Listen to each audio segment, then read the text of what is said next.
Hi everyone, welcome to today's webinar. Thank you all for joining. We'll just begin in a couple of minutes once we have a few more attendees.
Hi everyone, welcome to today's webinar on South American carbon markets. So the webinar today will start with a short presentation from the Trove team, followed by country-specific presentations from our guest speakers, and we will finish with a Q&A. The speakers in the webinar from the Trove team today are Lucian Georgeson, who is our head of policy, and he is also based in Sao Paulo in Brazil. And we also have our resident Colombian, Laura Buenaventura, who is an analyst on our corporate climate commitments team and who is from Colombia. And lastly, we have myself, Ashni Patel, who will be moderating today's webinar. From our guest speakers, we have Juan Pedro Sal, who is the head of climate change at the Ministry of Energy in Chile. We also have Germán Romero, who is the CEO of Diorama and a member of the Colombian government's carbon market expert group. We also have Isabella Morbach, who is the director at CCS Brazil. Alfonso Alava, who is a director of investment at Pro Ecuador. And last but not least, we have Jorge Torres Padilla, who is the executive director of Pasque from Peru. A couple of house rules before we get started. All attendees will be automatically muted, so if you have any questions, please enter them in the chat function at the bottom of your screens. The webinar, along with the slide deck, will be available on the Trove Research website in the coming days, and this will be available in English, Spanish, and Portuguese. So without further ado, I will now hand over to Lucian to give you a brief introduction of Trove. Thanks, Ashni, and thanks everyone for joining us today. We're really excited to be able to run this webinar looking at carbon markets across South America with such an amazing selection of invited speakers. So we're really lucky to have them, and we feel very lucky to have you all here today to join us in this session. Just to begin though, for those of you who don't know about us at Trove Research or haven't been to one of our webinars before, firstly, welcome. And I just wanted to tell you a little bit about Trove Research and what we do. Trove Research is home to the Trove Intelligence Platform, which is a comprehensive data analysis service on corporate climate commitments and voluntary carbon markets globally. This covers 5 areas, principally: the policy and guidance landscape for companies, investors, and those on the supply side, historic tracking and forward-looking forecasts of carbon credit supply, the most comprehensive data on corporate climate commitments covering science-based targets, climate neutral pledges, and net zero commitments, weekly and monthly tracking of carbon credit prices, including an AI-based fair price calculator for carbon credits. And finally, we put these 4 areas together into our long, medium, and short-term price forecasts for carbon credits for voluntary purposes. From today's presentation that Trove will give on South America, you should get a sense of all of our areas of research. And if you're interested in hearing more or learning about how Trove can help you in these areas, we'd love for you to get in touch.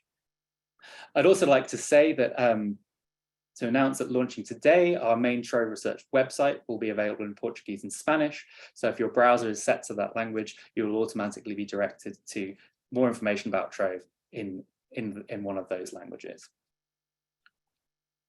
To just quickly run through today's program, as Ashni highlighted, we're going to start off with a presentation from the Trove team, looking to give an overview of the current state of play with the voluntary carbon market and carbon credits in South America. This will run for about 20 or 25 minutes. Then we'll give the floor over to our country experts who will each present in turn. There'll perhaps be a chance for that point for 1 or 2 short questions. But then, following all of our presentations, we'll have a chance for a panel discussion and Q&A with all of our invited speakers, where we'll be putting some of your questions to our invited guests. So just as a reminder, please use the Q&A function within Zoom in order to send us your questions. And so therefore, to get things started, I'd like to hand over to my colleague Laura, who will give us an overview of the landscape of corporate climate commitments from companies within South America. Thank you, Lucian. So the Corporate Climate Commitments team at Trove collects and analyzes data of over 10,000 companies covering greenhouse gas emissions, climate targets, and carbon credit purchases. This allows us to classify and compare the climate impact and ambition of corporates all around the world, including South America. One type of climate targets we track closely is the SBTI standard, as it is considered to be the highest standard of corporate climate commitments.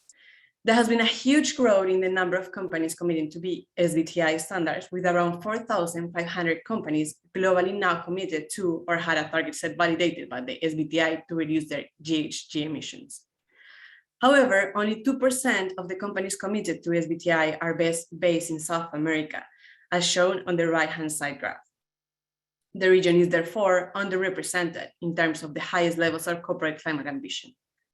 Specifically, only 30 South American companies, which half of them are Brazilian, have committed to an emission reduction target in line with a 1.5-degree warming scenario. Whereas, as a proportion of the GDP, we will expect that South America will actually have around 60 companies with a 1.5-degree target validated. As I said before, SBTI is the highest quality standard to set emissions reduction and net zero targets. But looking deeper, there is still a positive trend in the local corporate climate action. First, local companies are increasingly calculating and disclosing their carbon footprints. Pretty much all of the largest companies in Brazil disclose their emissions. Similarly, around 80% of the largest companies in Colombia, Chile, and Peru are now disclosing their emissions. However, Ecuadorian companies show a slower trend, with around 80% of its largest companies not yet reporting their emissions.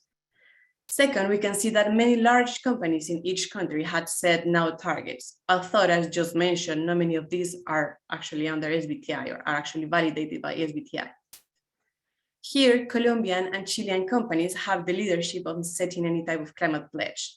Specifically, around 65% of the largest Colombian companies have set an emission reduction target, either with SBTI verifications such as Bancolombia or Cementos Argos, or on a self-declared basis, such as Grupo Energía de Bogotá or Grupo Nutresa.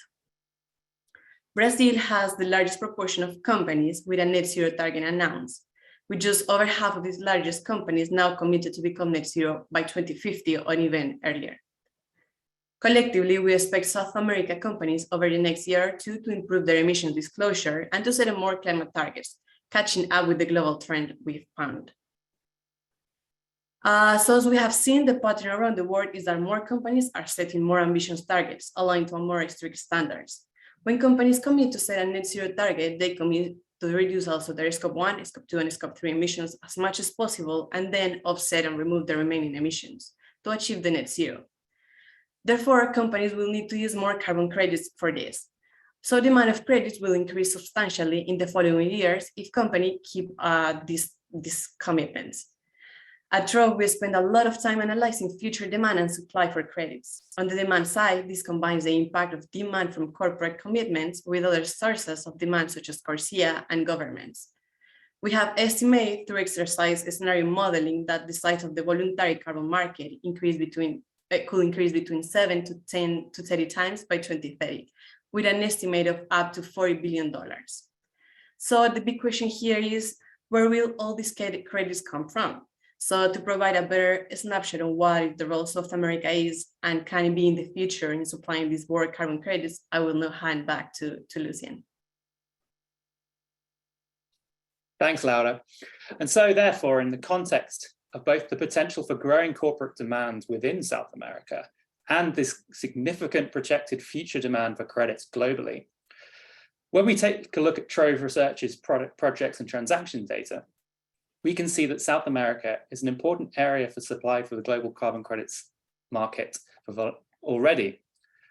From these values, we can see that both globally and within the region, there has been significant growth overall in the last 5 years.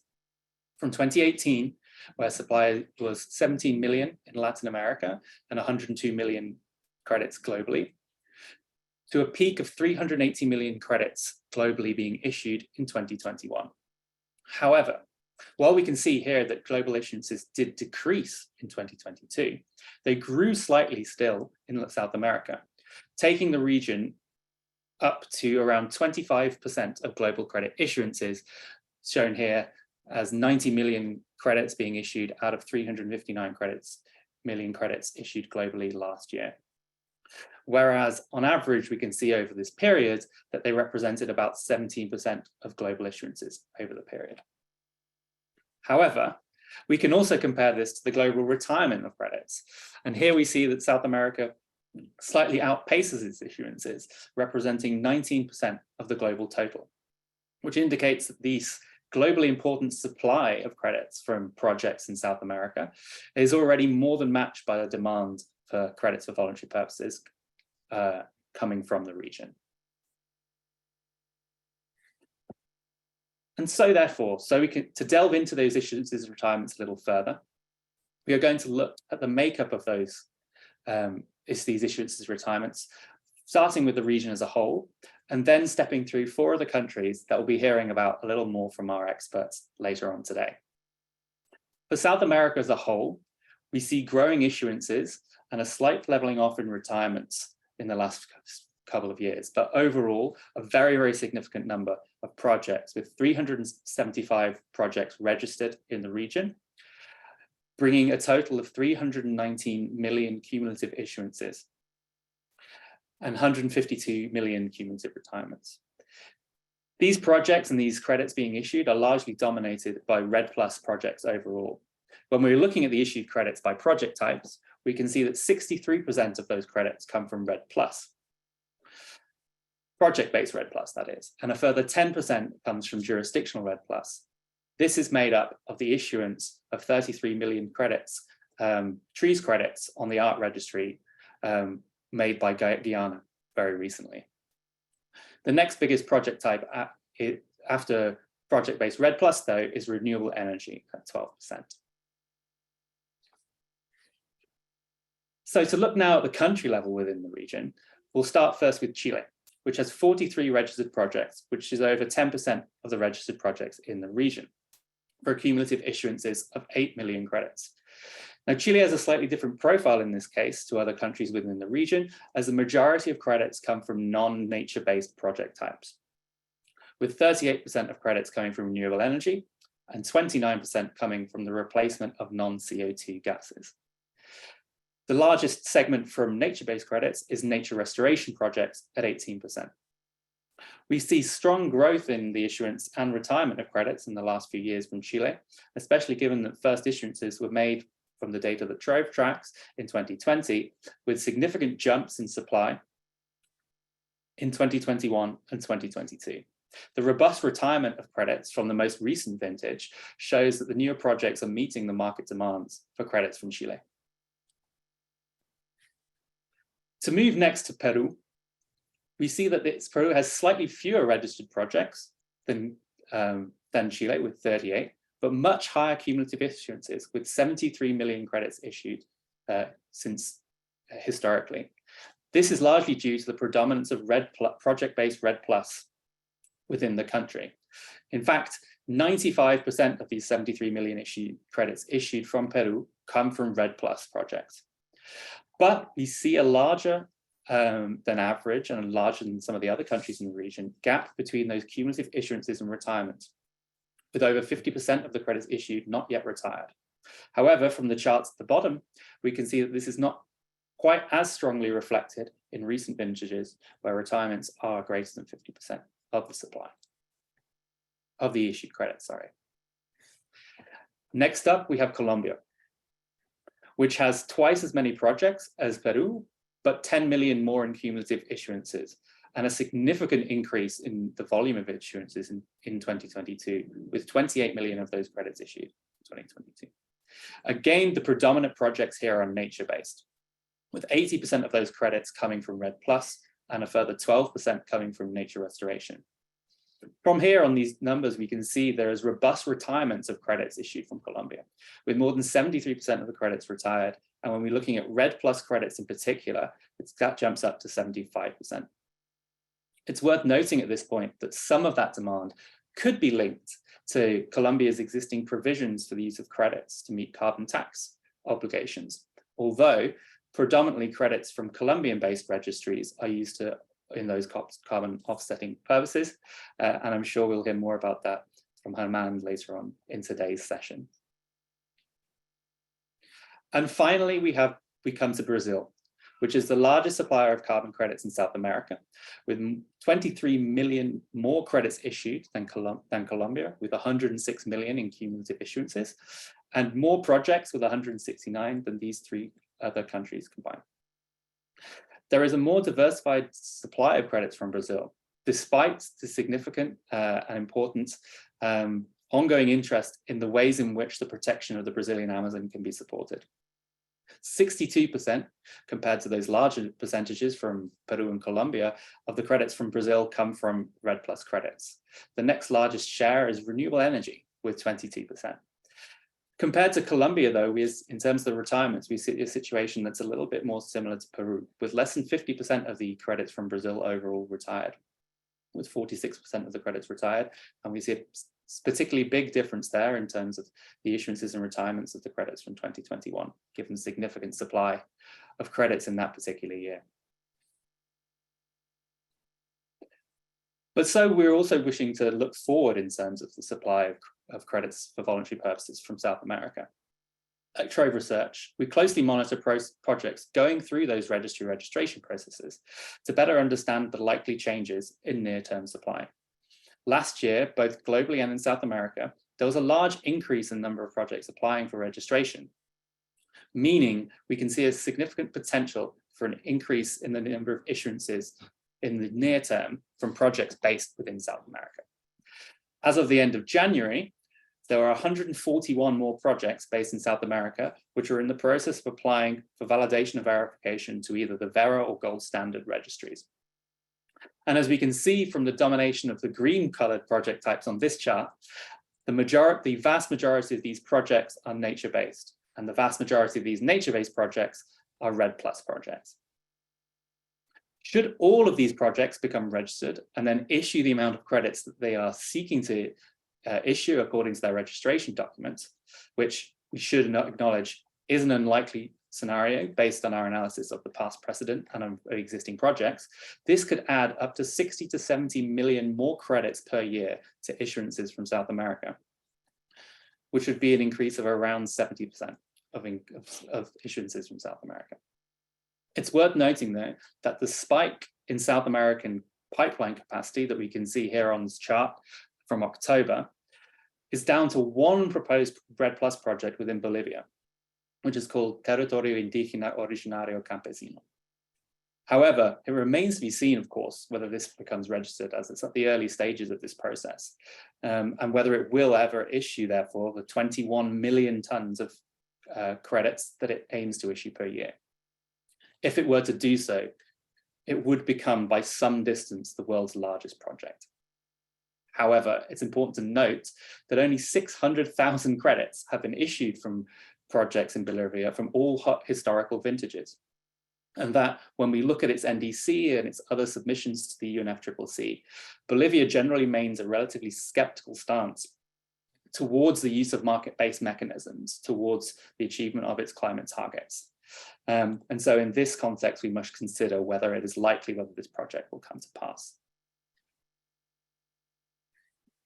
So therefore, with both hundreds of projects and millions of credits already in the markets and available for purchase and retirement today, and the potential for tens of millions of more credits, even just in the short term, there's a key question that stakeholders have, which is, given these volumes, how much are these credits worth?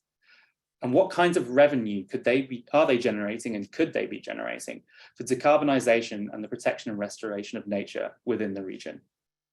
And while, as my colleague Laura noted, we spend a lot of time at Trove forecasting future prices, through our pricing partnerships and other data, we're able to draw out trends on the current prices of credits in South America, and then able to compare this to global averages.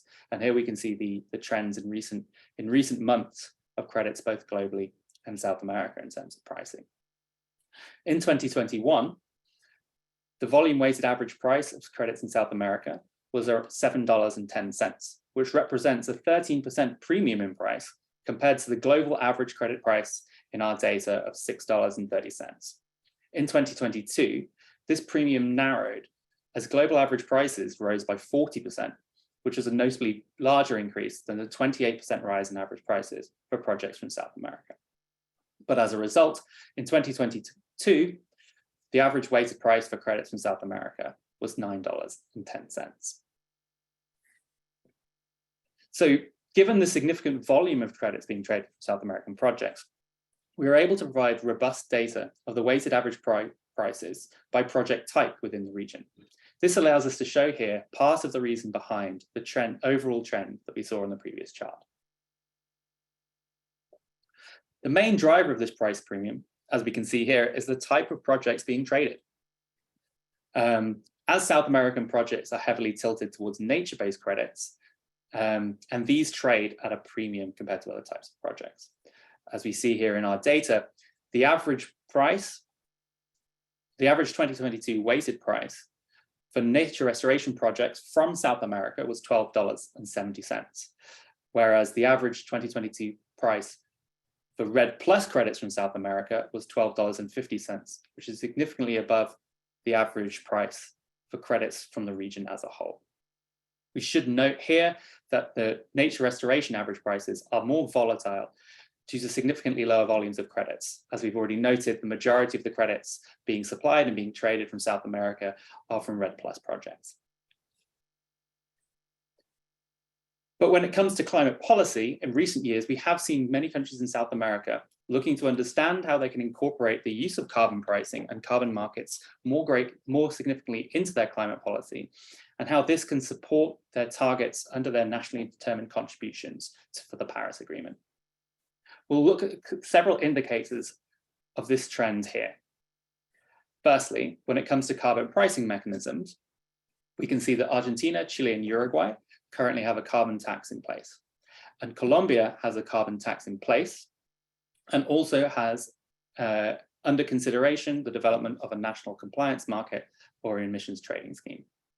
And when it comes to Brazil, there are currently proposals in the Brazilian Congress for a national compliance carbon market, which we'll be hearing a little bit more about slightly later on. When it comes to countries' stance on the use of market-based mechanisms towards their national climate targets, we see a slightly different picture emerging. Here we've put together our position, our take on the stance towards market-based mechanisms of different countries in the region. This is taken from looking through countries' NDCs, the evolution of other early stage negotiations and memorandum of understanding regarding country-to-country trading of credits, which would come under Article 6.2 of the Paris Agreement, and any other statements that companies have made. So when looking across South America as a whole, when it comes to Bolivia and Venezuela, we would characterize their position of being one of not engaging currently with market-based mechanisms. This is possibly for political or philosophical reasons, but currently these countries do not wish to use market-based mechanisms towards the achievement of their NDCs or towards generating revenue through the sale of emissions reductions once their NDC is achieved or on the path towards achieving their NDC. The next group of countries we have is Argentina and Paraguay, which we would classify as having reserved the right to use market-based mechanisms, but they have no clear plans to do so at this stage, and have made no definitive statements or made no initial negotiations with countries for the exchange of emissions reductions through market mechanisms. But they have not explicitly ruled out the use of market-based mechanisms. So that leaves us the group of other countries within the continent. And from here, we can see that there are negotiations underway for the trading of emissions reductions through Article 6.2 provisions in the future from Peru, Chile, Colombia, Brazil, and Uruguay, who are in discussions with countries that include Switzerland, South Korea, New Zealand, and Singapore. Some of these are really at the stage of negotiations. Some have reached early stage agreements. All of these are contingent upon the final rules for how such bilateral arrangements will work being agreed through the UNFCCC process and the coming COP negotiations. So I think we can say broadly that these more recent NDC submissions and other developments show that some countries in the region have shifted from their historical positions, which may have shown more skepticism or opposition to the use of market mechanisms in international negotiations, especially previously under the Kyoto Protocol, to a stance where they're more open to considering them. And this is leading to interesting developments within the policy environment. And I'm sure we'll hear more about such developments from the presentations from our country experts. But finally, before we give over this floor to our invited speakers, we wanted to highlight some of the global trends that we think could have an impact on South America and South America's countries' climate policies and carbon markets in 2023. From this list, we just wanted to highlight a few things. Firstly, when it comes to how countries could use market-based mechanisms, could allow the use of credits towards their NDCs. There are upcoming technical discussions in 2023, particularly within June, which may help countries better understand how they will or could use country-to-country trades under Article 6.2 or the market mechanism that will be coming under Article 6.4 towards the achievement of their NDC and whether they would like to do so. When it comes to guidance on carbon credit use for corporates and helping define a benchmark for quality across the carbon market as a whole, we would highlight here the importance of the core carbon principles, the final version of these, which will be released by the Integrity Council for the Voluntary Carbon Market next month. And finally, national and subnational jurisdictions like states across South America are at various stages of negotiation for purchase agreements, all developing their programs for registration with both the LEAF Coalition and the ART registry regarding the supply of trees credits. And so these developments will be something we'll be watching closely in the course of 2023. Great, thank you so much, both Lucien and Laura. And with that, we will now move on to our panel of invited experts, starting with Juan Pedro, who will be representing Chile. So over to you, Juan Pedro. Thank you so much. Thank you, everyone. Good morning here in Chile, and I assume afternoon elsewhere. So I'm very happy to be here. Why? Because I'm here with some colleagues in the region, so it's so interesting to be sharing some of the updates in some of the countries in Latin America.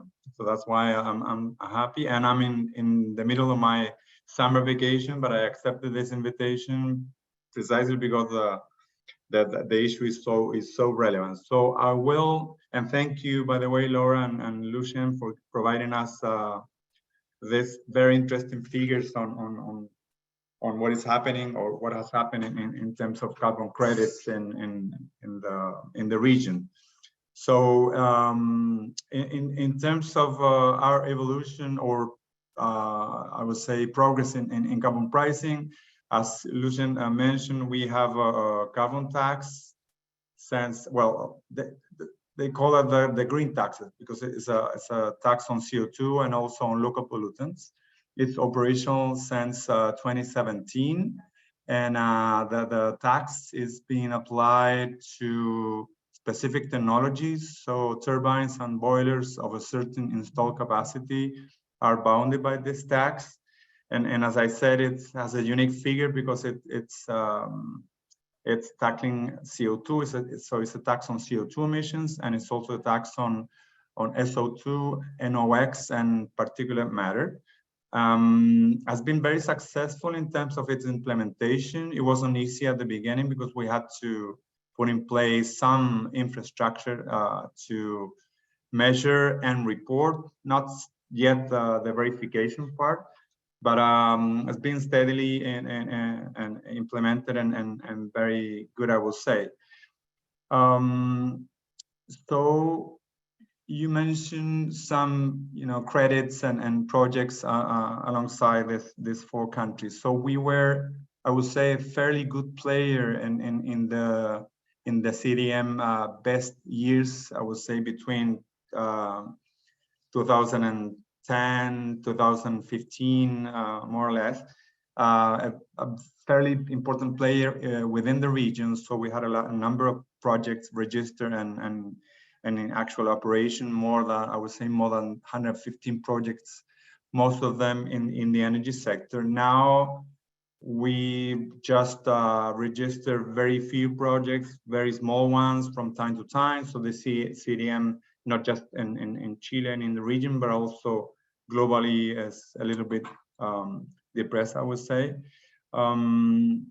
So regarding the link of the tax with credits, so we were able to introduce some changes to the tax in 2018. These were approved in 2020, and this is I can summarize this in 2 aspects. One is that we introduced an offsetting system that will to be in operation. Actually, needs to start this month, February.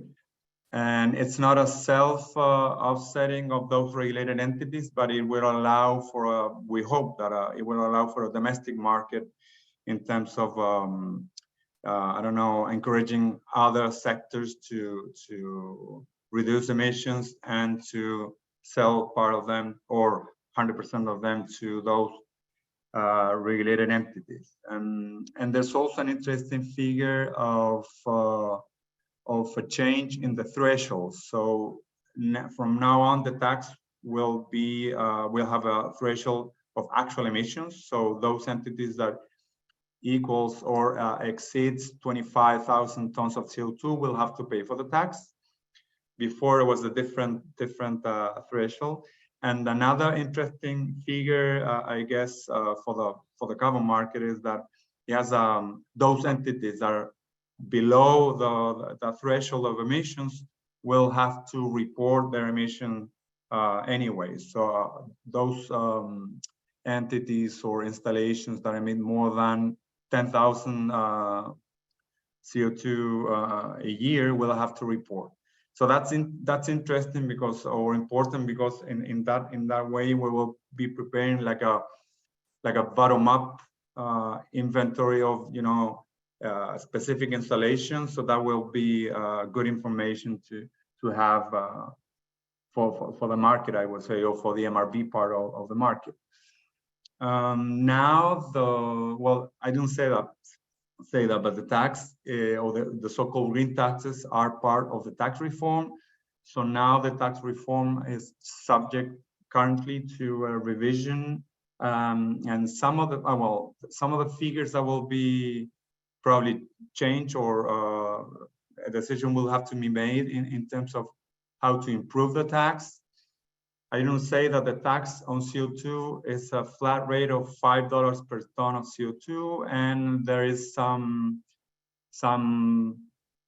policy guidance to increase the rate up to even 30, 35 between 2030 and 2040, which is a big decision to make, and some other figures. So that's happening now, and we expect some relevant improvement to the tax.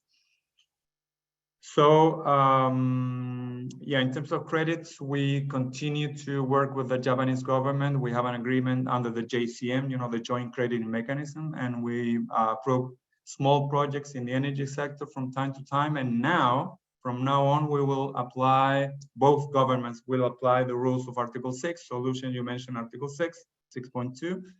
So we will be applying corresponding adjustment to from now on to the portfolio project that we will be able to put in place with our Japanese colleagues. In terms of Article 6, we don't have any bilateral agreement signed as the one that Peru has signed with Switzerland, but we are preparing the grounds for that. So we have some draft of a national policy for Article 6. We expect to have a full policy approved by the Council of Ministers for Sustainability and Climate Change soon. And also interesting figure of how Chile is progressing in terms of decision making for the use of carbon pricing, carbon credits, offsets, is the fact that we have a climate change law in place. It was published in June last year. It has very specific figures. I don't know how to compare it with the laws in the region. We were not the first in having one, but for sure has an interesting figure. For instance, the climate, the carbon neutrality of the entire country needs to happen before 2050, and that carbon neutrality goal is committed under the climate change law. So every sector and every private sector that will be bounded by the law and the ministries that are listed there will have to talk together and see how each sector is able to achieve, its share of this carbon neutrality goal. There's another interesting provision on Article, I would say, I think it's 37 of the law, in which every ministry, every sector can develop its own market instruments to help them, achieve the goals of carbon neutrality, the carbon budget goals, because there's also another figure on that part on the law. And on Article 13, the law defines limits in CO2 emissions and other GHG gases. So that means that the private sector will have to be bounded by those limits. And of course, these market instruments can help them in being more efficient. And in Article 14, you will see an entire offsetting system, which is, I assume, complementary to that one of the tax. But this offsetting system means that the sectors that are regulated by this emission limits will have to will have the chance of buying, offsets from other sectors that are not regulated by the law. But at the same time, we expect that this offsetting system, that it also includes Article 6, and this is an interesting link of the law with the international market, because it's clearly stated there that this provision using Article 6 will open the doors for Chile and for the private sector to access the international market. The law doesn't say nothing specific about the voluntary carbon market, but for sure it's something that Chile is looking very deeply, because we need to reconcile, I guess, what we're doing in the domestic compliance market with I'm sorry. So I'm just finishing, Ashley. So yeah, and just to finalize, I would say part of the challenges in Chile, in spite that we have some binding figures for the carbon market for carbon credits, the challenges are still on the side of having the right infrastructure to provide all the needed traceability for the use of carbon credits. Someone mentioned before me the link between the use of Article 6 and the NDC, beyond the NDC, within the NDC, all those things we need to address in the near future. And the VCM. The VCM is relevant. So I'll stop here and happy to answer questions. Thank you so much, Juan Pedro, for a really in-depth and useful overview of Chile's policy developments. It's very exciting to hear that there's ongoing developments that are going to even take place this month that are going to help move things forward for Chile. There've been a couple of questions we've had come through, and so I just wanted to basically try and take a couple of those and bring those together. So you mentioned that with this offsetting system, part of the aim is to stimulate ways for other sectors to reduce credits, to reduce emissions, to supply credits for these units that are controlled by the compliance market. What kind of sectors do you think that this is going to be geared towards, and does this include sort of agriculture, land use, and forestry? Yeah.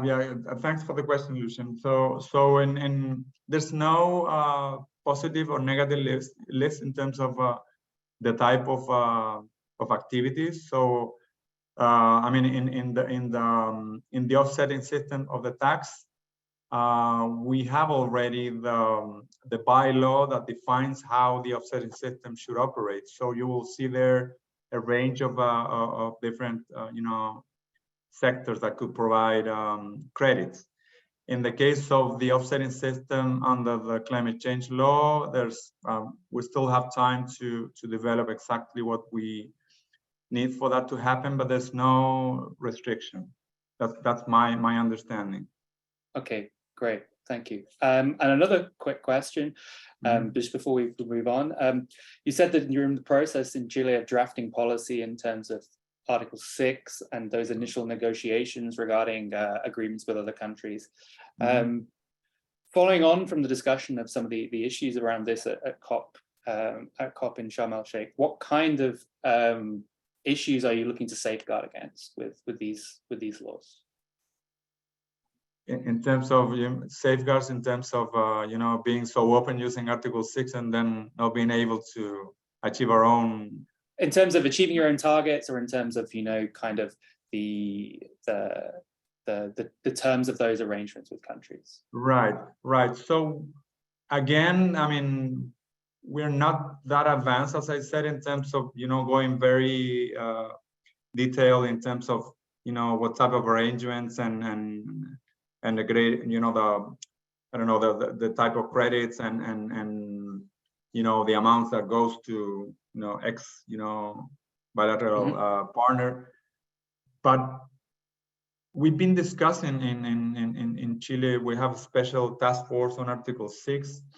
So we have some divided opinions in terms of how Article 6 could help us in moving forward with our commitments. Of course, we're not putting all our bets on Article 6 or on one specific carbon market instrument. It's part of a more comprehensive policy package.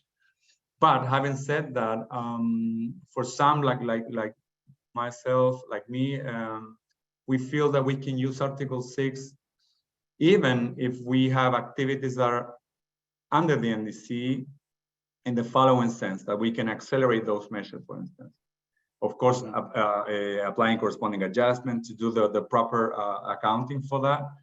For some others think more than no. I mean, you need to achieve the NDC, and all these credits should be beyond what is in the NDC. And I think that's to me, you need to look in the long term. I mean, we have a carbon neutrality goal, so everything that falls into that trajectory and that allows you to be on track to achieve the main goal, it's per definition additional.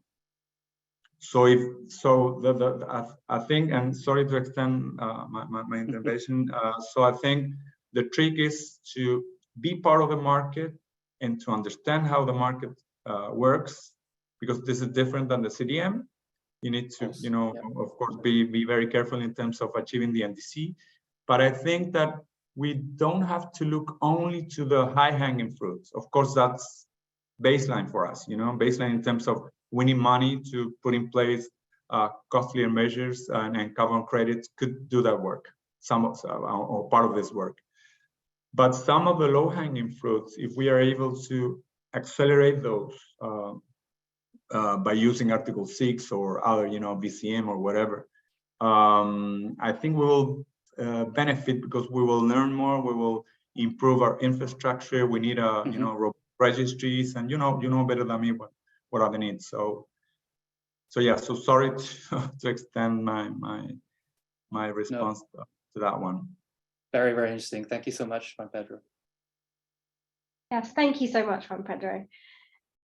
If we now move on to our next country perspective, we've got Germán Romero, who is the CEO of Diorama, who will be representing Colombia. So over to you, Germán. Thank you. I would like to thank Trove and as well ProColombia to invite us to the webinar. Thank you. So next slide, please. So just to start, next slide, please, is talking about the Colombian ambition goals. As everyone knows, Colombia changes the government in August last year, and they are as well to continue to the strong green transitions commitments. And in particular, they are focused on bioeconomy, natural ecosystems, sustainable developability territories, and they are growing with the objective of the goal to reduce the 51% of reduction in the economy-wide emissions. So it means they are an ambitious green goal that Colombia has, and they have an ambitious entity as well. So, and the second one is the net zero deforestation by 2030, and as well, and this is the strong and difficult to achieve because of some difficulties that are happening, and as well the carbon neutrality by 2050. So, but the current government understand that some achievements that happened before as a protect and recover lands, and how is the price instruments works to help this kind of achieving this kind of goals. So next slide, please. And they are in the last 2 months, the Colombian goes for the tax reform, and they are changes a little bit rules about some. One of them is Colombia has a carbon price in two sides. One of them is the carbon tax, and was developed, was imposed in 2016. It's been 8 years ago, and we are learning more about that. The first one is that the tariff is $5 per ton of CO2 emissions, but it is not for the products or the machines of technology, as in Chile. We in Colombia is focused on the fossil fuels, gasoline, natural gas, kerosene, and all of the fossil fuels. And recently, in the previous tax reform, the coal was included as well a transition period to the tax. It means it's part of the incentive that the governments want to include to move forward about how to is the signal of the transition of the energy transition as well and the economy transition. And changes as well the air markets and revenue that use of the carbon tax. It include the 80% of the tax goes for the environmental topics, and as well put a limit of the offsetting mechanisms. And I want to discuss more about that. That Colombia has the opportunity to offsetting the tax or pay the tax with the voluntary certification of reduction emissions as a way to pay the tax. So at the end, they allow to the domestic demand of the carbon market, the voluntary carbon market, is go for pay the tax in a domestic context. But as well, in the other side, in 2018, Colombia has the rules or the general rules to do the emission trading systems. As you know, Colombia has the opportunity or has established the limited amount emission of quotas, and as well allow to the buy allowance and support these emissions. But the new government understand the main process of this kind of mechanisms is allow the align with the transition objectives, and the new government think about more in the energy transition economies. So we are, as a government, they are to work how to ETS systems could be a good way to align the incentive between the markets, the voluntary markets, and as well the transition reduction emissions. So the ETM systems is currently as well working and try to understand what is the best way to do that, because they are some technical studies, but they need as well to improve and understand how is the next step to do that. So next slide, please. So in the carbon tax, related to the market carbon tax, the carbon tax has one trade-off in the investment. One of them is pay the tax and use the money of revenue in the peace process and the environmental project. It's a regular way the carbon tax is used. But on the other side is the private investment use, and this is why don't pay the tax, but pay in ecosystems in an investment, private investment, to do recovery or to do some related to the environment and take us emission reduction certifications. That's why the investment of the environment include as well the private investment and the public investment, the use of the revenue of the carbon tax, and exists a trade-off. And what is the best way to improve the environmental objectives and as well the social objectives that's happening. And if we see, next slide, please. And if we see how is the evolution of the domestic voluntary market, we see that in 2015 and 2016, when the carbon tax was happening in Colombia, and the voluntary markets as well, the offsetting mechanism increased, the growth of the insurance carbon credits was rapidly. But over the time, this is decreasing. And we see, as you mentioned before, the 74% of the certification reduction was related for REDD+ and land use proposals. And then show us how the carbon tax, the signal of the carbon tax, and in particular, the possibility of setting the tax, allow to increase the voluntary markets, and as well goes for or help people that need it because it's related for REDD+, and increase the social aspects and as well the environmental aspects.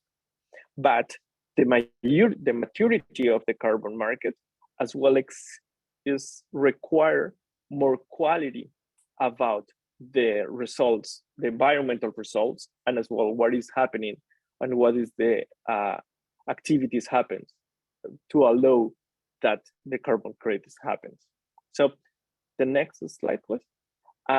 So when we see the revenue of the carbon tax and as well the use of the money of the offsetting mechanisms, the first years of the carbon tax, it's obviously that the carbon tax was highest than the offsetting, but in 2022, the offsetting mechanisms and the carbon tax are the same levels of value. So the Colombian carbon tax renewability is decreased as consequence of the carbon credits increase. And the internal demand of the carbon credits as well is decreasing. And as we show you, the insurance, the demand of the carbon credit is not a problem. It's not a problem because Colombia understands how the carbon credits could be useful, not only for to pay the taxes and as well to ESG's goals, but they are working more to understand how to create more certification. What is the best way to the best quality, and not only in the REDD+ process. So in the last reform as well, they include that only they can offsetting 50% of the 50% of the tax could be compensated, not more than that. It is allowed that this relationship between the use of the carbon tax and the offsetting stay in the same values, because they are thinking that they need to try to use the money and the public resource and as well the private sector to invest in a regional or in a specific project. Next slide, please. So what should be next and what is happening in Colombia currently? One of the first topic is increase the confidence in the markets.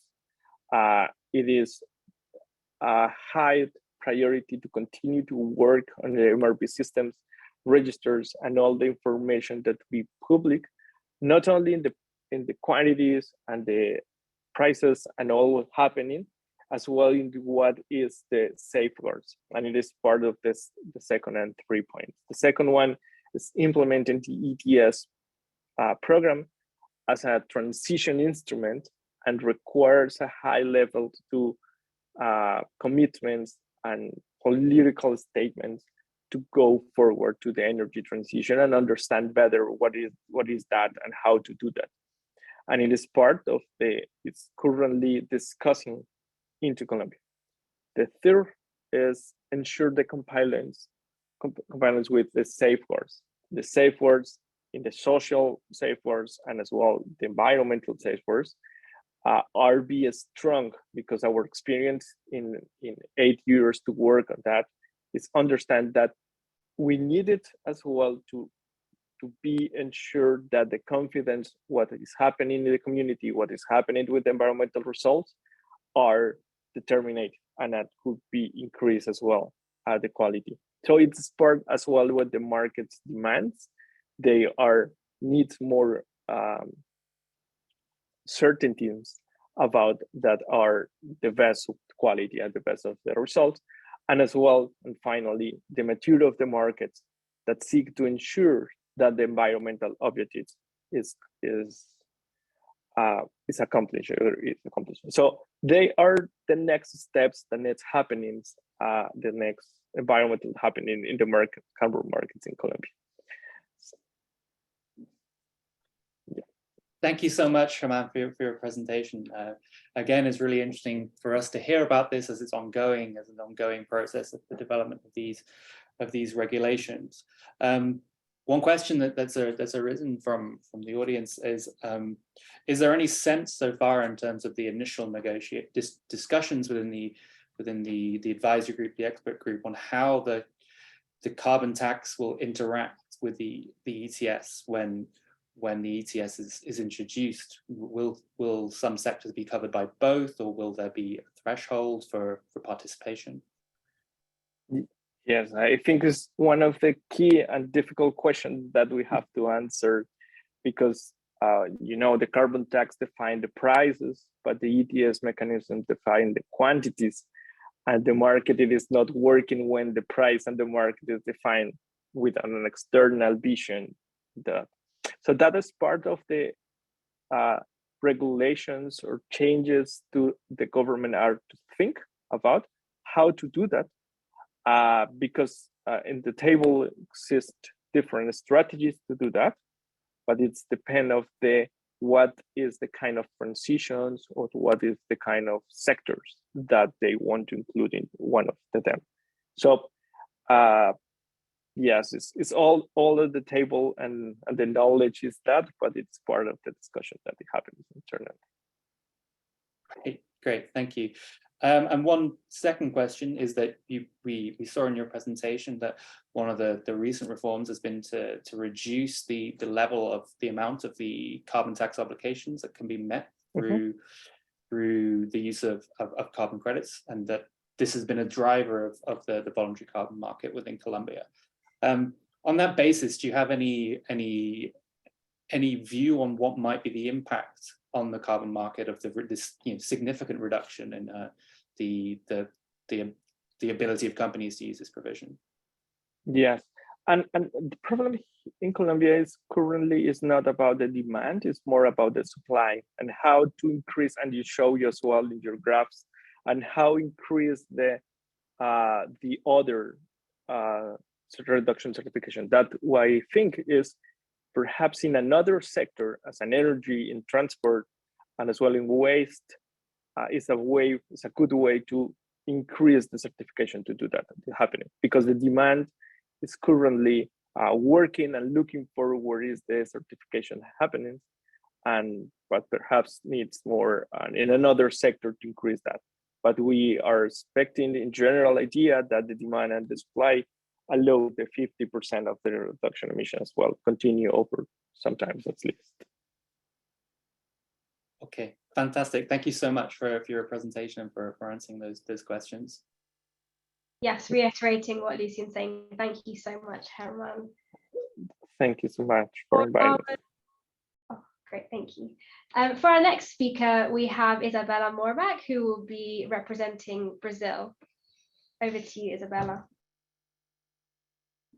Good morning, good afternoon all. Thank you so much for the invitation.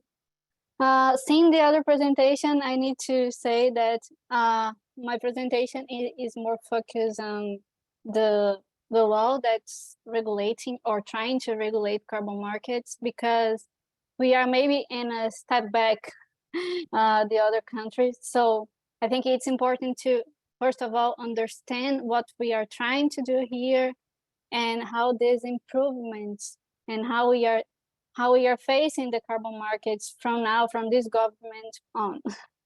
So please, the next slide. Okay, to try to make sense of this for you, I'm showing you the legislative process in Brazil and how we are dealing with the carbon market bills, because it's not just easy. May sometimes go too fast, sometimes go too slow, and things can change all the time. And to you all see that we start from a bill that was proposed in 2015, and simply trying to implement a tax reduction towards low carbon products, and someone presented and through the lower house, and never ever was analyzed. And why this is important? Because this process will be the basis to all bills that were appended after this year, and will progress from this law, which make no sense for you if we are talking about carbon markets. But yes, this is the legislative process in Brazil. The second bill was about a certification of carbon credits, but was about electric generation, and was presented. No one analyzed it, was in the commission there, and was waiting for some response. And in 2021, a bill was presented through the lower house as well. And this law, everybody talks about that. Everybody talks about the regulated markets here, and we will approve a carbon market now. And it started in 2021. And actually, the positive vibes about this law was because it was approved in one commission here in the lower house, and was close to COP26. And everybody was talking about, okay, we will approve and go fast, it will be urgent, and next year we'll have a carbon market, a regulated carbon market. And what happened was it was not approved, and someone asked it to append to the law, the 2020 law, the Bill 290. And this law was appended to the first law that I was talking about, the 2015 law. And this was all put together. And through this process, we had, I think, 4 versions of carbon markets. So we can see the glass half empty or not, because the thing is, we are discussing about the regulated market, and each version improves the text and allows and deals with more with new instruments and analyze these instruments. So that's important. But we have this, okay, now we will approve and now we will not approve, and so on. Next, it's not like, yeah, that's it. So there was another law which was presented to the Senate, and as you can see, it's going fast. So what is the current scenario now?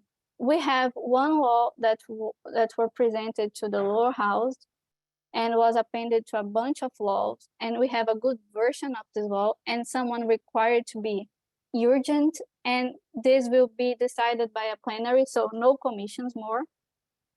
And we also have the Senate bill, which has a good text that I will compare for you, and was actually approved fast in one commission, but now is waiting in another commission.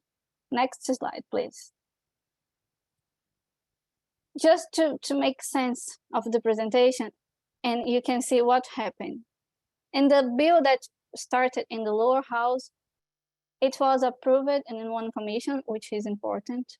And we had 2 public hearings with a bunch of public, with a society participation, which was really good.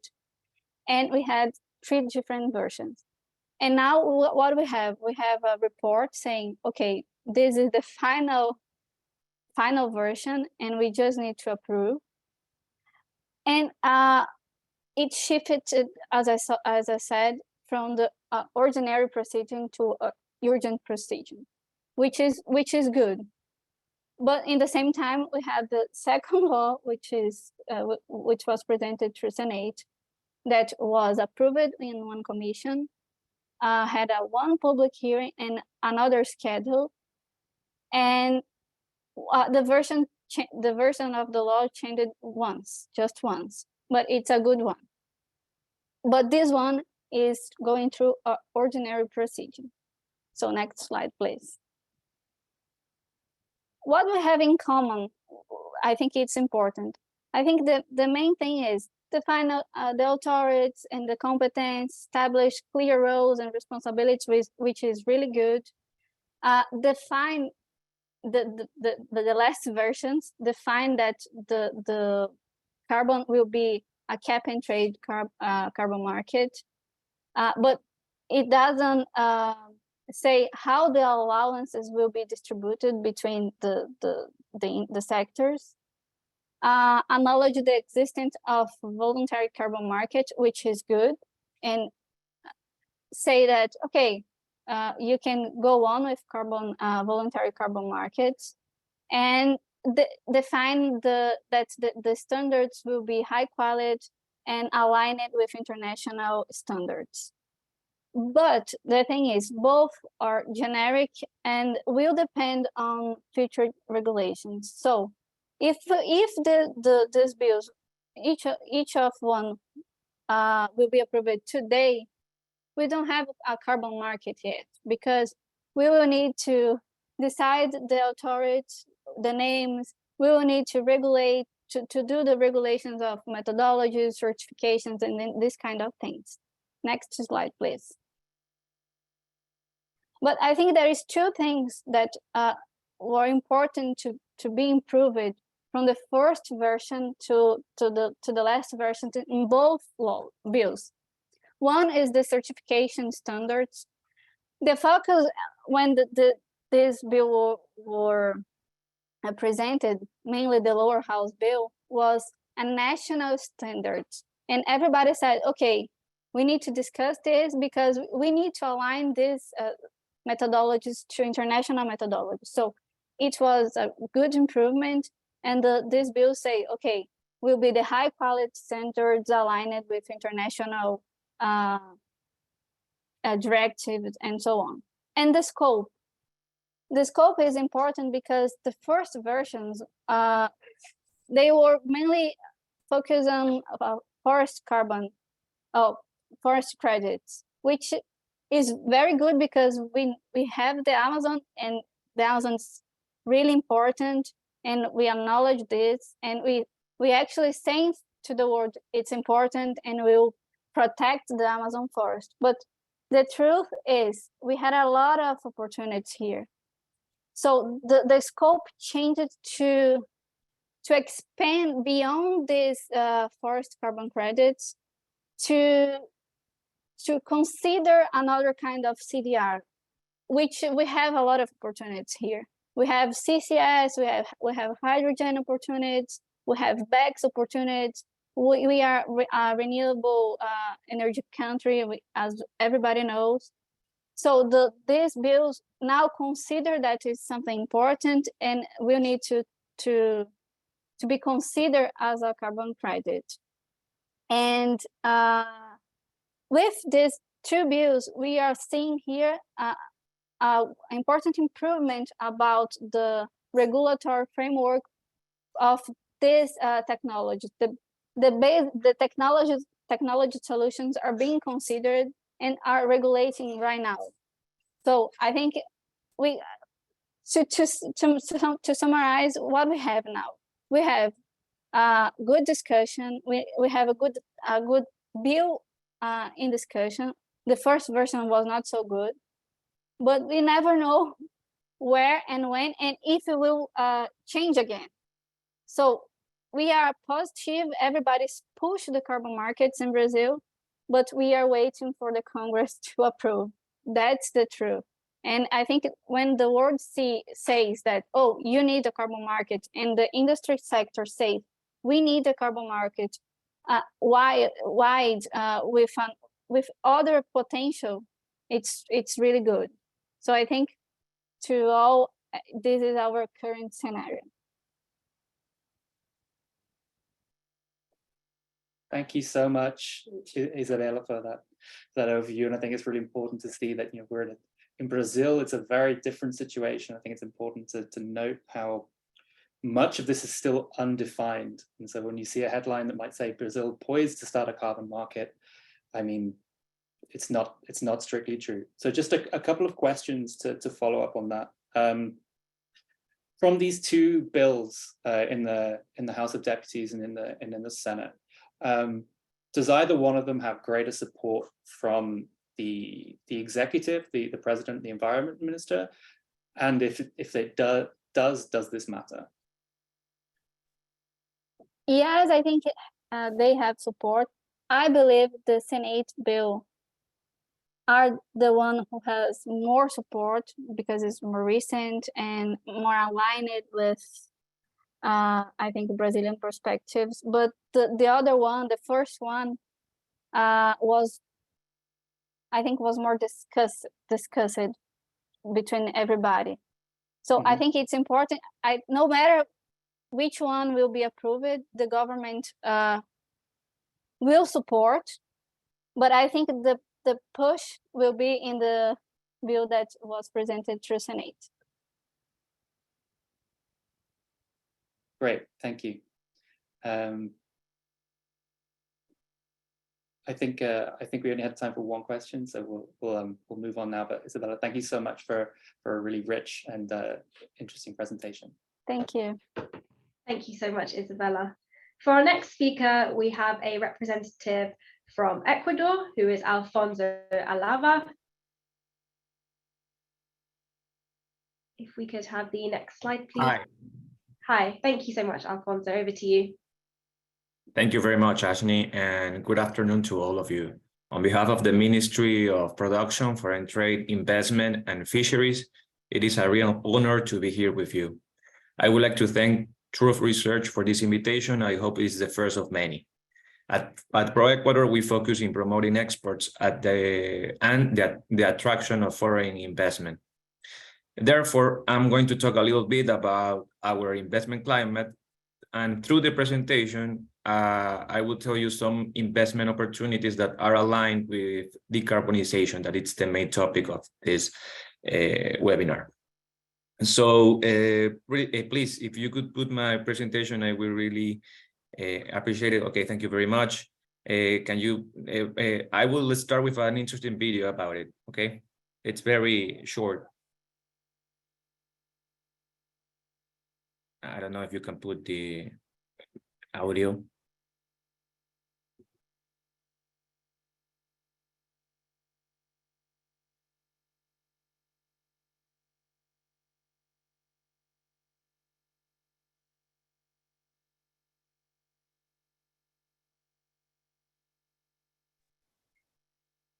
Unfortunately, I think we may be having an issue with the audio. Apologies for that, everyone.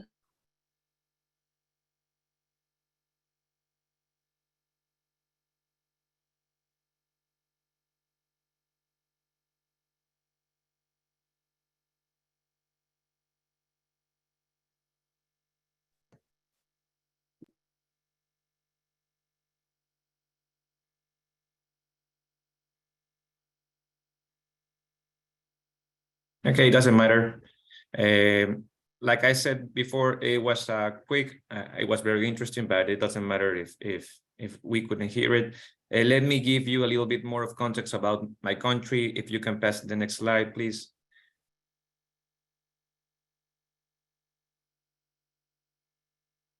Well, our capital is Quito. We have an area of 109 square meters. Our currency is the US dollar. Our population is about 17.6 million inhabitants. We use the Spanish as a language, as an official language. Our literacy rate is 91.6. Our life expectancy is 76.80 years. And we are divided into 24 provinces, each with a local government. Next slide, please. Like I said before, here in Trove Ecuador, we focus in promoting and attracting foreign direct investment. So I would talk a little bit about this, why investing in Ecuador is a good business. Well, for start, we have a dollarized economy. This protects investors from high rates of inflation. On 2022, our inflation rate was 4%. We offer political, economic, and fiscal stability. I'm going to go very quick about this. We have an export-oriented economy. That's why our government is signing new trade agreements, and we are also negotiating others. We have natural resources like water, agriculture, mining, and some oil gas. We offer tax incentive for new investment, and also we offer tax stability through the signing of investment agreements. We have a highly unqualified human talent. We enjoy of geographic and logistic advantage also. Next slide, please.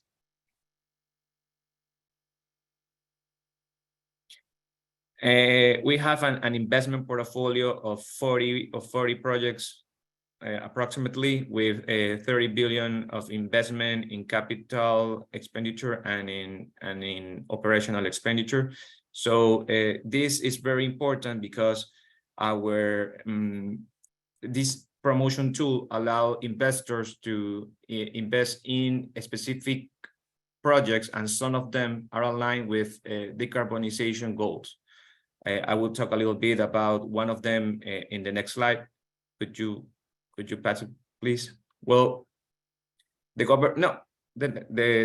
slide before, please.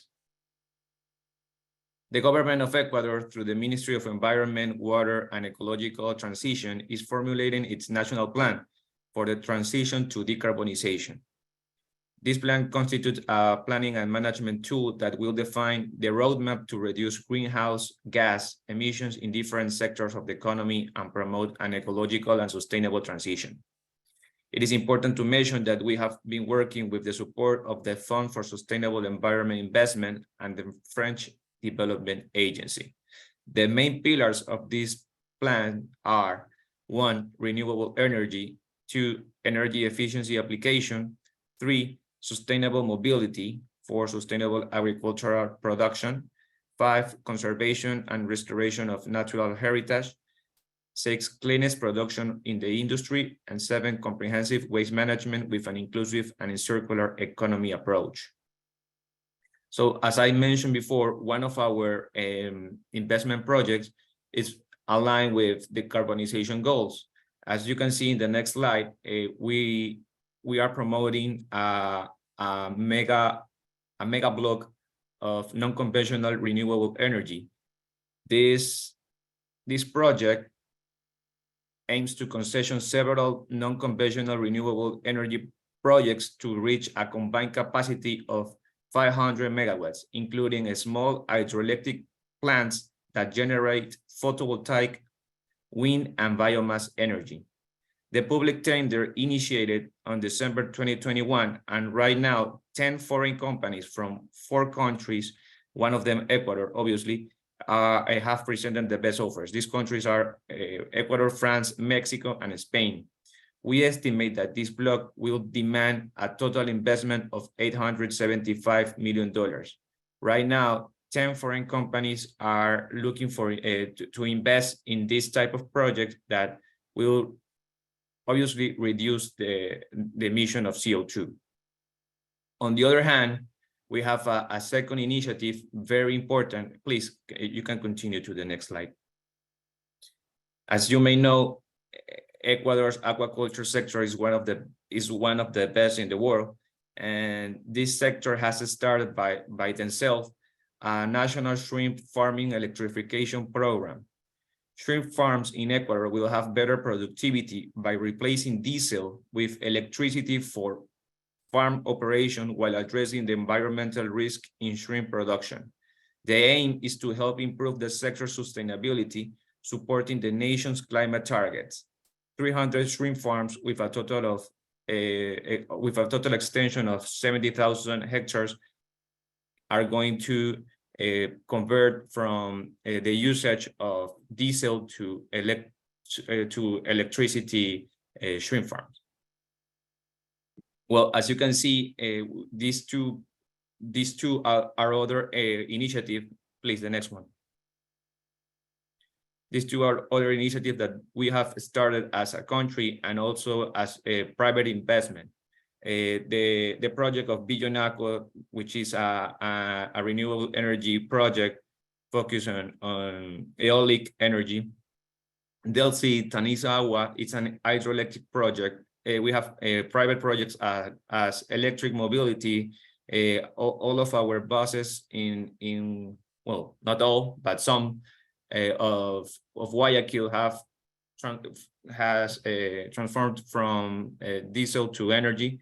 We have an energy project in the Galapagos Island of photovoltaic in Puerto Ayora. The Metro of Quito is going to start in the next weeks, and it will also benefit our climate. Please, the next slide. Well, here we have other initiatives that are being implemented by the private sector, like water treatment plants, waste management centers, and smart coffee farming from one of our more productive provinces, Manabí.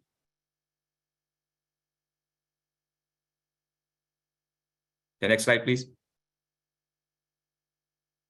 Well, like I said at the start of this presentation, in ProEcuador, we focus on promoting and attracting new investment. So if you want to know more about our investment opportunities, you can contact us and we will be glad to answer all of your questions. Thank you very much. Great, thank you so much, Alfonso. That was a really, really great overview, and it was great to hear about all the investment opportunities in Ecuador. We will come back to you at the end of the Q&A for the questions. Our next and final speaker for today's panel is Jorge Torres Padilla, who will be representing Peru. Over to you, Jorge. Thank you very much for the invitation. Well, I'm the executive director of FASCAI. FASCAI is a private Peruvian company that was born with the purpose to connect the financing, international financing opportunities from climate change, or with the needs of the people of the rural people living in the forest and that has to face with deforestation threats. Can we move, please? The next one, please. Next one. Well, Peru in a slide, there are 78 million of hectares of forest. There was 78 million hectares of forest in the Amazon rainforest, and there are also some forests in the tropical dry forest in the coastal part of part of Peru, and there are also some remnant of forests in the Andes. But in the large percentage of forest in Peru is located in the Amazon rainforest, 94% from the total Peruvian forest. But unfortunately, around 10 million of hectares have been already lost. So we still have 68 million of hectares in 2021. So 87% of original forests are still conserved, with an annual forest loss rate of 4.19. So it's comparing to other areas or other countries, there is a low deforestation rate. In that, and without this percentage of forest, Peru can be still considered that is located in the HFLD segment of the forest transition curve. So Peru could be considered an HFLD country. Jorge, apologies to interrupt, but the audio is not too great from your screen. Is there any way you can perhaps move the mic slightly closer to your voice? And we also don't have any visual. What happened? Can you hear me? Yes, that's perfect. Okay. So sorry. No problem. Also your camera isn't on, but that's okay. No, I'm turning on the camera. Okay, so yes, sorry for this. Coming back, as I was saying, Peru is one of the countries with the largest forests in the world. 78 million were the original forests in Peru, in the Amazon region. 87% of that original forests are still remnant in 2021, according to official data. So 10 million of hectares have been already lost, with an annual forest loss rate of 0.19%. So with these numbers, even though there is we are suffering an increasing deforestation rates, Peru could be still considered an HFLD country because it has a large part of remnant forest and a low deforestation rate comparable to other countries. Because of that, and because of the difference between the regions within Peru, REDD projects, REDD activities, follow activities have been the main type of initiatives, of climate initiatives in Peru, even though there's also some other initiative in energy and other sectors, but follow projects have been the main type of projects in Peru. There's around 24 follow projects, all of them under BCS. 15 of them are REDD projects, 8 of them are reforestation projects, and 1 of them is improved forest management project. 20 of them are already validated and verified, and 4 of them are under registration. So even though the changing world, there is still continuous continuous interest in the private sector to implement these type of projects. And the governmental level, the national government has signed an agreement in 2014 with the government of Norway and Germany and recently has added UK to this partnership. The purpose of this partnership is to try to implement results-based payment agreement for reducing deforestation, and also to subnational governments are starting to implement also jurisdictional program with the same purpose, with the purpose to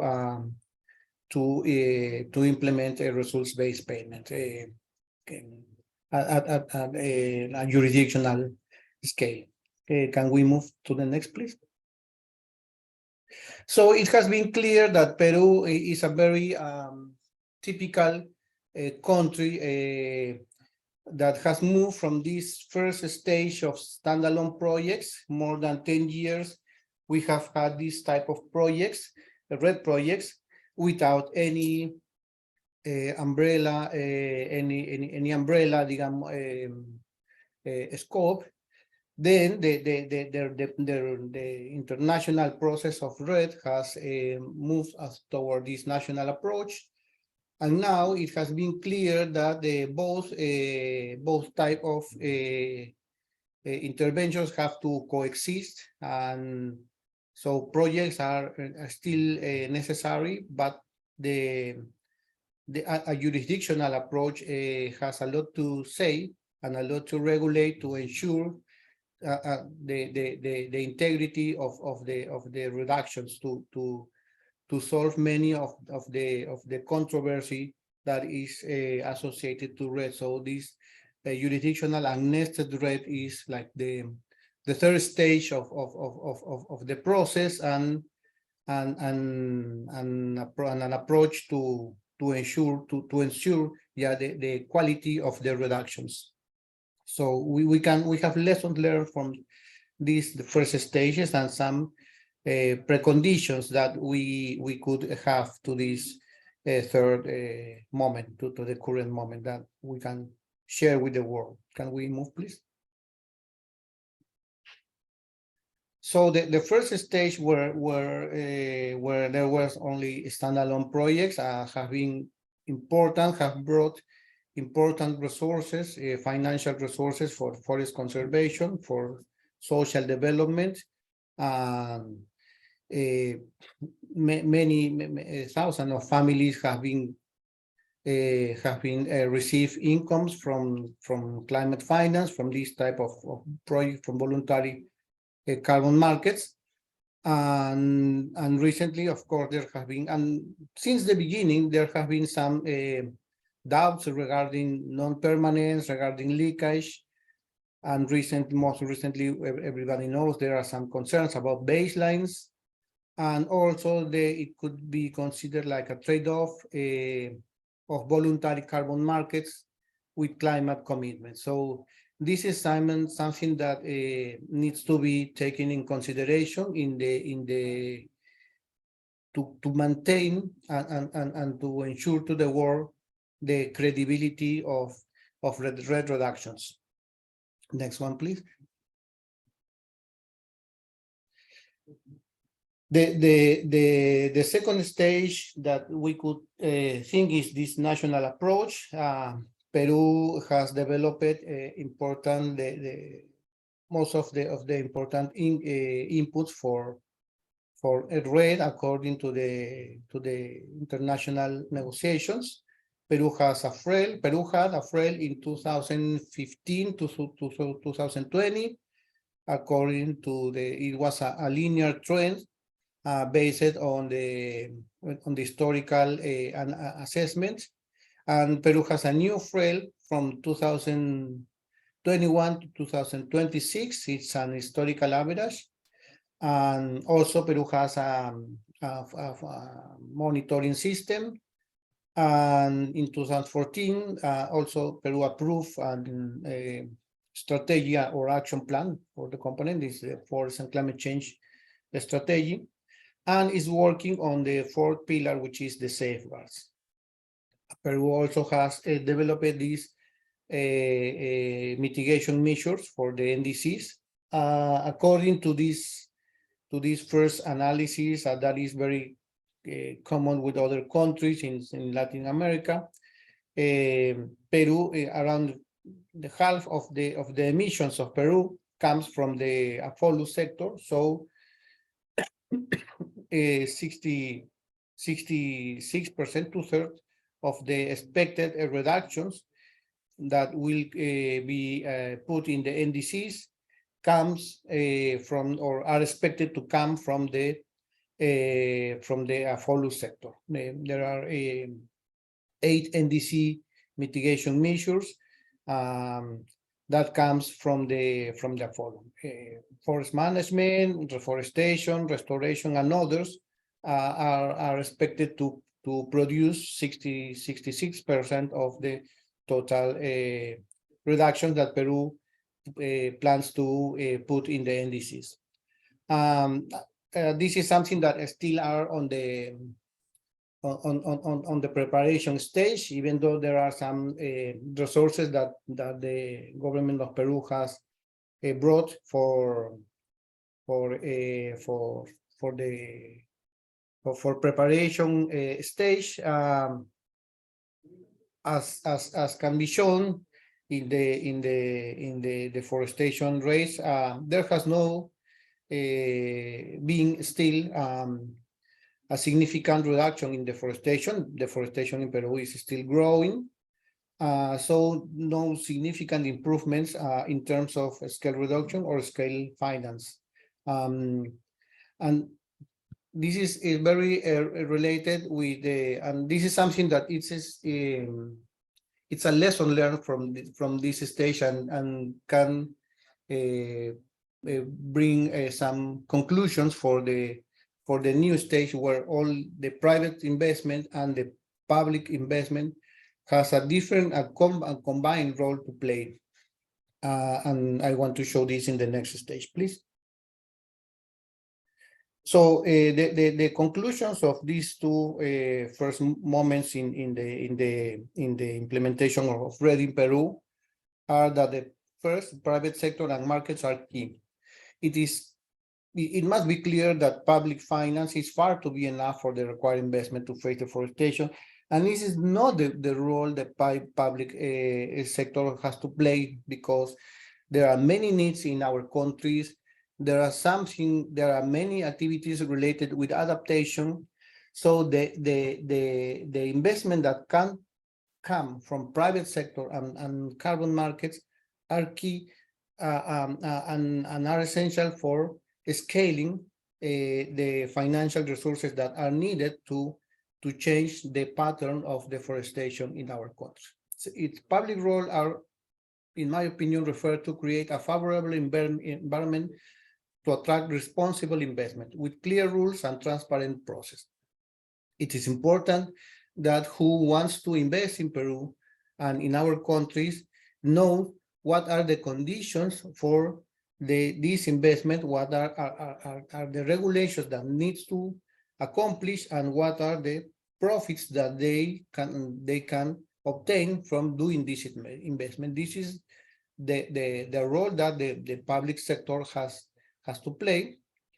And of course, there are some rules. It is not a minor role, because it is also very clear that a nested world is over. So it's not more the time of standalone projects.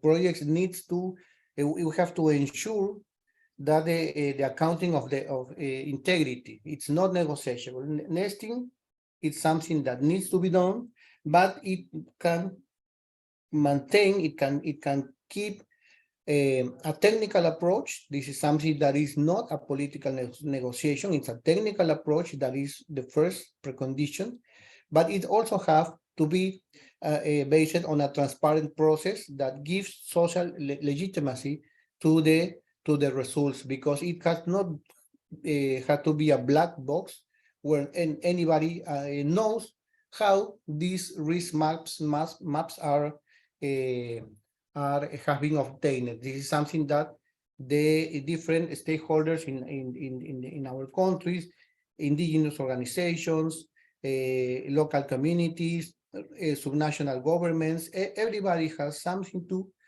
say in this process. Just ending this, halting deforestation is not feasible without creating economic incentive to rural families to change land use pattern. It's not something that only penalizing is going to stop deforestation. We have to create economic incentives, and we have to balance national compromises with this expected profit for private investment. This is negotiation. This is not imposition. This is negotiation that both sector has to play. Just the final slide to end my intervention, please. Just as I said at the beginning, two subnational governments have signed commercial agreements. This is a very new, innovative, very new process that are trying to move to this new moment of RED with transparent and participatory process, with training and technical advisory, with recognition of carbon rights to landholders, and other elements that are key to ensure that RED brings credibility and concrete, tangible benefits to the families that help them to reduce deforestation. Thank you very much. Thank you so much, Jorge, for your presentation. I think we have, it was really, really interesting to see and really interesting to hear you speak with such honesty about what the next developments of RED Plus in Peru need to be, and what the world needs to know about what communities on the ground need. So with that, I just sort of had one quick follow-up question. So you said this is a new sort of innovative approach that has been taken in Ucayali and Madre de Dios. Overall, is Peru looking to continue to work its jurisdictional RED Plus programs through the established arrangements, with bilateral funding, with working with the JDI, or is it looking also at the potential of either art trees or of Vera's JNR approach? Yeah, Peru is moving on the different aspects. This agreement with the GDI, and also the initiatives from the jurisdictional governments are exploring. Well, in the case of governments, national governments are exploring the main standards for jurisdictional programs, as GNR, Vera GNR, and also art trees. Each one has some pros and contras, so this is something that is being explored. In the case of the GDI, I think there are also more focus on the art trees standard. Okay, great, thank you. Okay, thank you very much. Great, thank you so much, Jorge. It was great to hear your presentation. So for the next section and the last section of today's webinar, we will move on to a Q&A session, which was curated by today's audience. So we've collected a few Q&A questions which have been coming up regularly, and I will now relay them back to our panelists to answer. So the first question is for Herman. What is the biggest barrier to growth in carbon credit projects in your country, specifically this year? Okay, thank you. And this is interesting question. And I have two sides of them. One of them is the growth of the carbon markets, as we've seen, was rapidly. So the growth per se is not the problem in Colombia's list.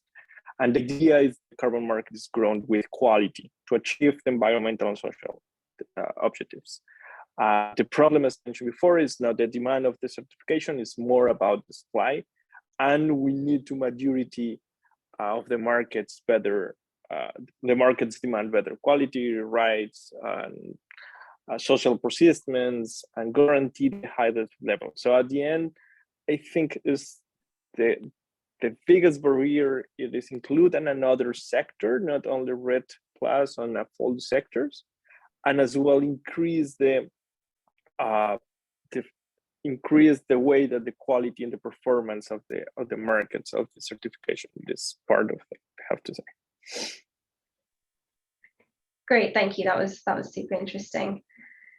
Our next question is for Jorge and also Juan Pedro as well. What's one thing from international partners, companies, etc., that each of your countries needs more than anything else?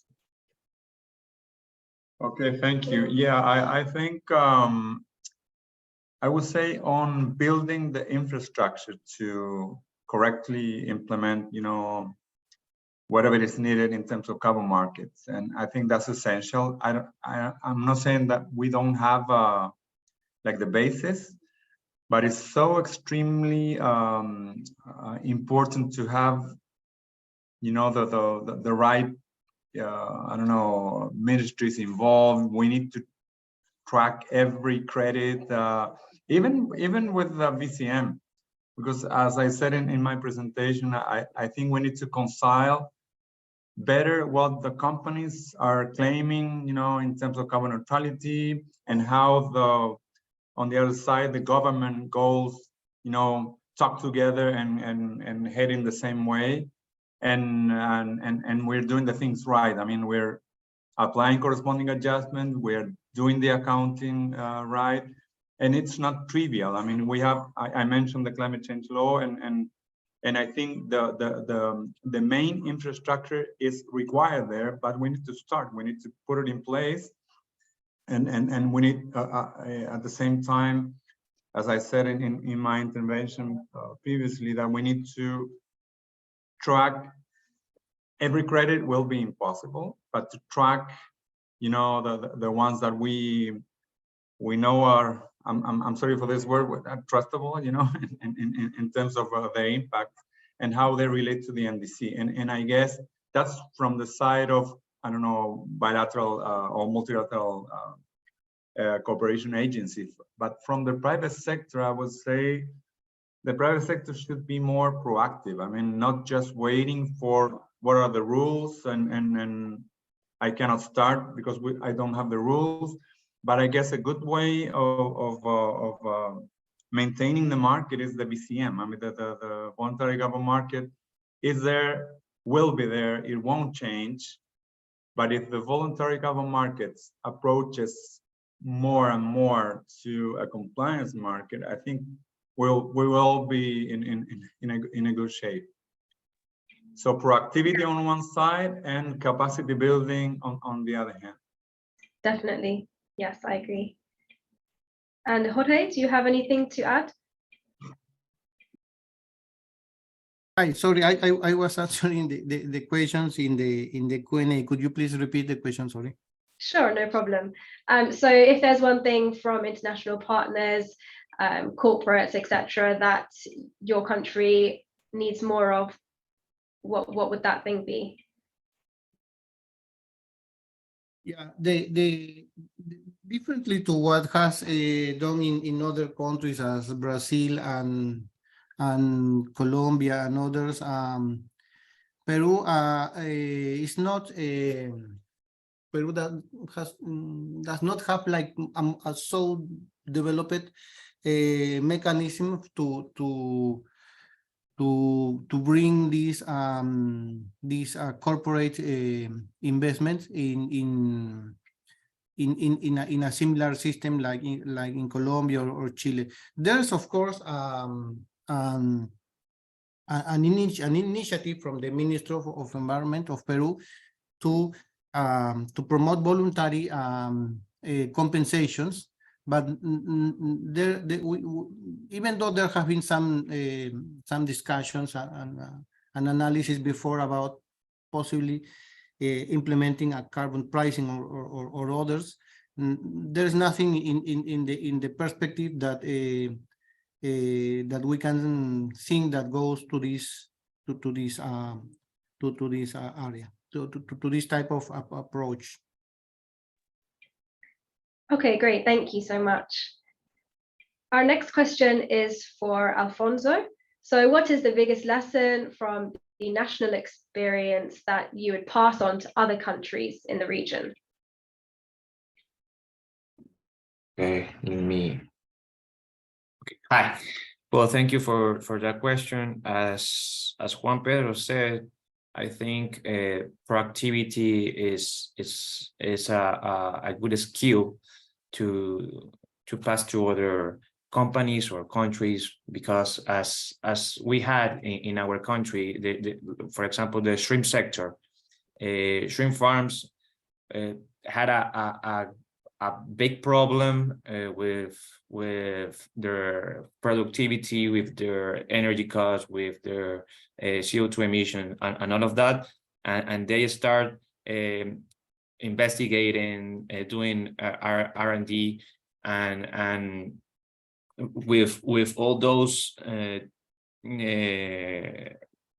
studies, they got to the conclusion of the electrification of their shrimp farms. So we can see that when the private sector is very proactive, results will come in a short or in a medium term, but definitely they will come, and that will benefit not only the company but also the whole sector, and finally the world, as I've been saying. Thank you very much. Thank you so much, Alfonso. We also have a question for Isabella. So are there any signs of what methodologies will be used in the compliance market, and is there any progress there yet? No, we don't have any progress yet, but I think the positive side is that the text of both bills are now saying that we can use international methodologies. So we can we will be able to use this kind of methodologies and international certifications to put this carbon credits in place. So that it's not our main worry now. The methodologies are not the main worry. Okay, great, good to know. And a last question, which is open to the entire panel of guest speakers, are that if we could just please ask each one of our panelists to give one sentence or reason why we should all be positive about the future of decarbonisation in your respective countries. So perhaps if we start with Herman, since you were the first speaker. Yes, thank you. I think it's just a huge goal that we have to do that. And all of them understand that the role of the carbon markets to do that, to achieve this decarbonization as well, and help a lot for the transitions mechanism and transition time. If we understand how the time to do the transition is key, the role of the carbon market as well help to promote the good pathways. Because it's too far, perhaps it's a problem for the governments as well, and it's too slow, it is a problem for the world. So that's the role of the carbon markets, and that's why we are focused on promote that with quality, with good objectives to do that. So that's my sentence to resume this statement.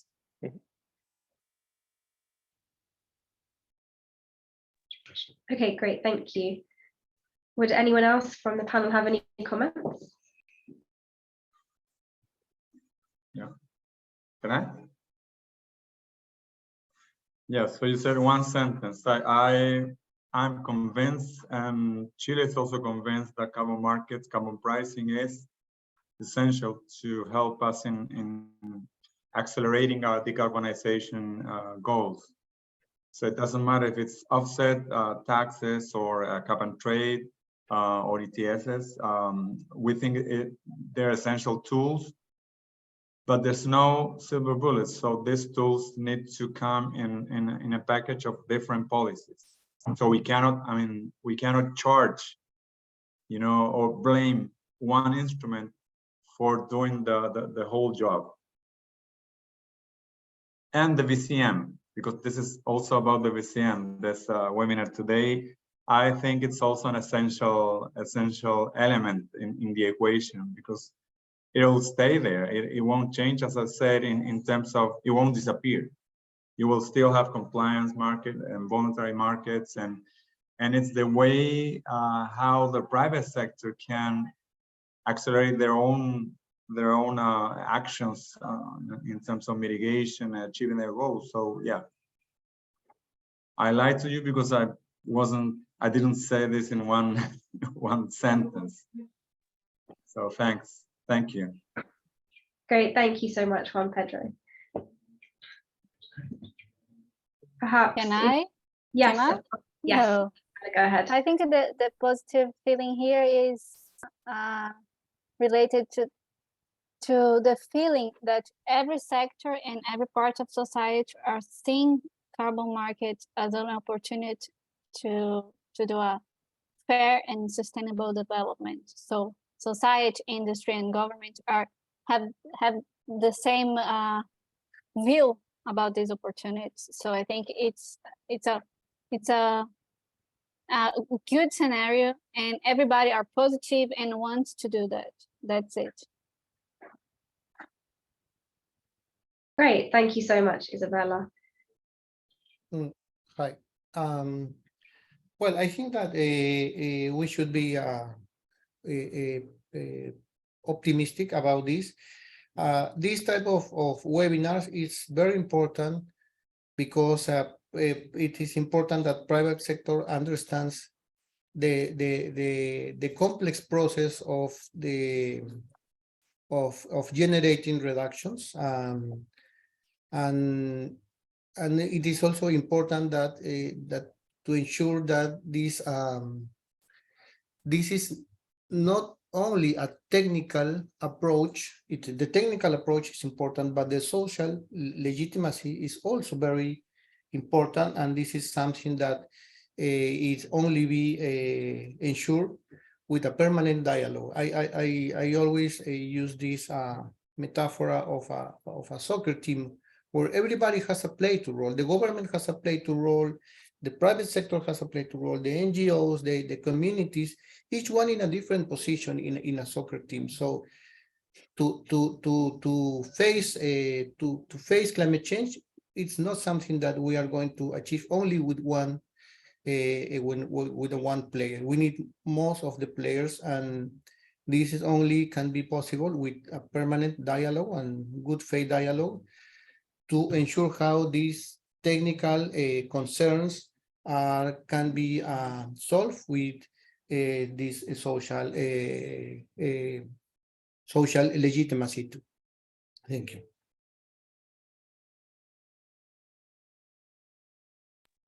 Great, Thank you so much. Sorry, Ashley. Thank you so much, Jorge, and thank you to all of our panelists for their comments. We've had a couple of questions coming through. We're running out of time, but a couple of questions have come through around the recent Guardian article about carbon credits more broadly. And so from a Trove perspective, without getting into detail on this, I just wanted to highlight that we have put a response and our position on this issue on our website. So I encourage those of you who've had questions about how we see this situation to go to our website to have a look at that. As we're now approaching the top of the hour, I just wanted to take the chance at this point from me in behalf of all of Trove to thank Juan Pedro, Germán, Isabella, Alfonso, and Jorge, our 5 guest speakers today, as well as for all my colleagues at Trove that helped put together today's session, as well as thanking Pro Chile, Pro Colombia, Pro Ecuador, and Pro Peru, who we've worked with to bring together these panelists. So it's been a really, really interesting discussion. I think we can see that there's a lot currently that's in development within South America, and so we're very excited as Trove to continue our work within this area and to continue the dialogue about how we can see further development of carbon markets for the greater good of delivering net zero across the region. And so with that, I just want to thank again all our panelists and thank everyone who's attended and everyone who stayed to the end of this discussion. I think it's been a really rich and really informative session, and we're very, very happy to have had you here today. So thank you so much. Yes, thank you so much, Lucian, and thank you to you. Thank you. Thank you. Thank you all. Bye-bye. Bye-bye. Just to let everyone know as a final point, The webinar slides and recordings will be available in the next couple of days on the Trove Research website. So if you are looking to get a copy of those, please visit our website. And apart from that, we hope to see you all at the next webinar. Thank you so much.